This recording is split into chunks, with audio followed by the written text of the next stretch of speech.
Hi అండి. అందరికీ నమస్కారం. Welcome to my channel. ఈ వీడియోలో ఏపీ ప్రభుత్వ ఉద్యోగులకు సంక్రాంతి కానుక ప్రకటించిన సీఎం చంద్రబాబు.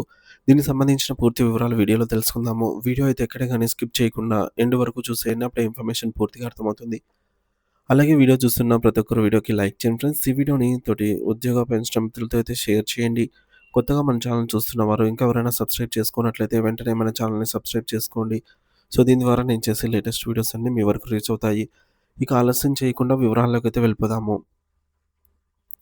ఫ్రెండ్స్ ఇక విషయానికొచ్చినట్లయితే ఆంధ్రప్రదేశ్‌లో రాష్ట్ర ప్రభుత్వ ఉద్యోగుల సమస్యలు రోజురోజుకు పెరిగిపోతున్నాయి తప్ప ఎక్కడా కూడా వాటి పరిష్కారం దొరకడం లేదు. ఒక ఫుల్ స్టాప్ పడకపోగా కామాలు పెరిగిపోతూ సమస్యల చిట్టా సాగుతూ ఉంది. వివిధ శాఖల ఉద్యోగులు తమకు రావాల్సిన బకాయిల కోసం, న్యాయమైన డిమాండ్ల కోసం అధికారులను ప్రాధేయపడుతున్నారు. ఏ డిపార్ట్‌మెంట్‌కు ఆ డిపార్ట్‌మెంట్ ఉన్నతాధికారులకు వినతి పత్రాలు ఇస్తున్నా, లేఖలు రాస్తున్నా ఎటువంటి స్పందన కరువైంది. దీంతో ప్రభుత్వ ఉద్యోగుల్లో తీవ్ర అసంతృప్తి నెలకొంది.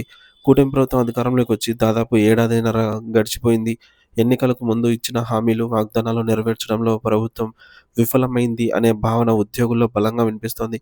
పోనీ అధికారంలోకి వచ్చాక ఒక్కొక్కటిగా పరిష్కరిస్తారని ఆశించిన ఆ దిశగా అడుగులు పడటం లేదు. ఇలాంటి పరిస్థితుల్లో ఇక ఎవరికి వారే తమ హక్కుల కోసం పోరాటం చేయాలని ఉద్యమ బాట పట్టాలి అని నిర్ణయించుకుంటున్నారు. ప్రభుత్వంపై ఒత్తిడి తెస్తే తప్ప పెద్దలు స్పందించరని, తమ సమస్యల పరిష్కారం కావని ఉద్యోగ సంఘాలు భావిస్తున్నాయి. ముఖ్యంగా రెవెన్యూ శాఖలో అత్యంత కీలకమైన విలేజ్ రెవెన్యూ ఆఫీసర్ వీఆర్ఓ మరియు విలేజ్ రెవెన్యూ అసిస్టెంట్స్ వీఆర్ఏ ఇప్పుడు తాడో పేడో తేల్చుకోవడానికి సిద్ధమయ్యారు. క్షేత్రస్థాయిలో ఈ 2 వర్గాల ఉద్యోగులు ఎదుర్కొంటున్న ఇబ్బందులు అన్నీ ఇన్ని కావు. పై అధికారుల నుం పై అధికారుల నుండి తీవ్రమైనటువంటి పని ఒత్తిడి, వేధింపులు, సమయపాలన లేని డ్యూటీలతో వారు సతమతమవుతున్నారు. ఆఫీసు పనులతో పాటుగా వ్యక్తిగత పనులు కూడా చేయాల్సి వస్తోందని రాత్రింబవళ్లు తేడా లేకుండా పిలిస్తే ఎప్పుడు పెడితే అప్పుడు విధులకు హాజరు కావాల్సి వస్తోందని వారు ఆవేదన వ్యక్తం చేస్తున్నారు. ఇంతకాలం అధికారుల మాట కాదనలేక వ్యవస్థలో భాగమని మౌనంగా భరించిన వారు ఆహ్, మ ఈ మేరకు ఇక ఓపిక నశించి రోడ్డెక్కే పరిస్థితి వచ్చింది. ఉద్యోగ సంఘాల నాయకులు జరుపుతున్నటువంటి చర్చలు విఫలమవుతుండడంతో నేరుగా ప్రభుత్వానికి తమ సత్తా చాటాలని నిర్ణయించుకున్నారు. మరి దీనిలో భాగంగా సీసీఎల్ఏ కార్యాలయం వద్ద డిసెంబర్ 16న వీఆర్ఏలు మహాధర్నాకు ప్లాన్ చేశారు. సో, ఈ ధర్నాకు వీఆర్ఓల అసోసియేషన్ కూడా తమ పూర్తి మద్దతును ప్రకటించింది. రెవెన్యూ వ్యవస్థలో వీఆర్ఏ, వీఆర్ఓల పాత్ర చాలా కీలకం. వీరు పని చేయకపోతే ప్రభుత్వ పాలన స్తంభించిపోతుంది.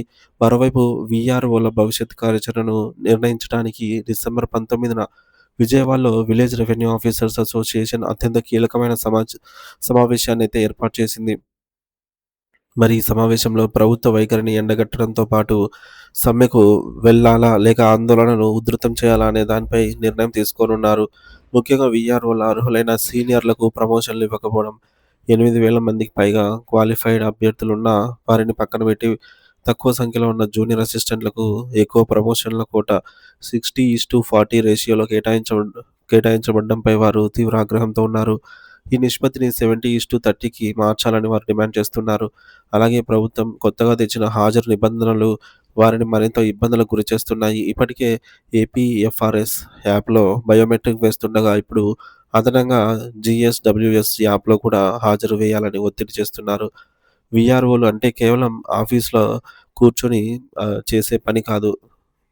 తుఫాన్లొచ్చినప్పుడు సముద్ర తీరాల్లో డ్యూటీలు, కోర్టు కేసుల పని మీద ఇతర ప్రాంతాలకు వెళ్ళడం, పోస్ట్‌మార్టం కోసం హాస్పిటల్స్‌కు లేదా స్పాట్‌కు వెళ్ళడం, శాంతి భద్రతల సమస్యలొచ్చినప్పుడు పోలీసులతో కలిసి పనిచేయడం వంటి క్షేత్రస్థాయి పనులు ఉంటాయి. ఇలాంటి సమయాల్లో వారు ఆఫీసులలో ఉండి అటెండెన్స్ వేయడం అసాధ్యం. గతంలో ఫీల్డ్ వర్క్‌లో ఉన్నప్పుడు మినహాయింపు ఉండేది కానీ ఇప్పుడు ఆ వెసులుబాటు తీసేయడంతో కష్టపడి పనిచేసిన వారికి అటెండెన్స్ ఏమీ పడటం లేదు. దీనివల్ల జీతాలు కట్ అయ్యే ప్రమాదం ఉంది. ఇదో బాధాకరమైన విషయం ఏంటంటే, ఇంకో విషయం ఏంటంటే ప్రజలు ఆహ్, పనులు జరగటం లేదని నేరుగా వీఆర్ఓలను నిందిస్తూ ఉంటారు. కానీ వాస్తవానికి వీఆర్ఓలు కేవలం రికమెండింగ్ అథారిటీ మాత్రమే. మ్యుటేషన్‌లను గానీ, సర్టిఫికేట్‌లను గానీ మంజూరు చేసే లేదా తిరస్కరించే అంతిమ అధికారం తహసీల్దార్‌కు మాత్రమే ఉంటుంది. వీఆర్ఓ చేతిలో నిర్ణయాధికారం లేకపోయినా ప్రజల ఆగ్రహానికి, అధికారుల ఒత్తిడికి మధ్యలో నలిగిపోతూ ఉంటారు. ఇక వీఆర్ఏల పరిస్థితి మరింత దయనీయంగా ఉంది. అతి తక్కువ జీతాలతో పనిచేస్తున్న వీరిలో చాలామంది డిగ్రీలు, పీజీలు చదివిన వారే ఉన్నారు. ఖాళీగా ఉన్న వీఆర్ఓ పోస్టులలో అర్హులైన వీఆర్ఓలకు ప్రమోషన్‌లు కల్పిస్తే వారికి న్యాయం జరుగుతుంది. అలాగే శాఖలో ఖాళీలు భర్తీ పూర్తవుతాయి. కానీ ప్రభుత్వం ఈ దిశగా చర్యలు తీసుకోవటం లేదు. అందుకే మిగులు విసుగు చెందినటువంటి రెవెన్యూ క్షేత్రస్థాయి సిబ్బంది ఇప్పుడు ఉద్యమ బాట పట్టారు. ప్రభుత్వం ఇప్పటికైనా స్పందించి మొండి వైఖరిని వీడి వారి సమస్యలను పరిష్కరించకపోతే రానున్న రోజుల్లో రెవెన్యూ సేవలను పూర్తిగా నిలిచిపోయే ప్రమాదం ఉంది. సామాన్యుడికి సేవలందించే ఈ ఉద్యోగులకు న్యాయం జరగాల్సిన అవసరం ఎంతైనా ఉందని తెలుస్తోంది.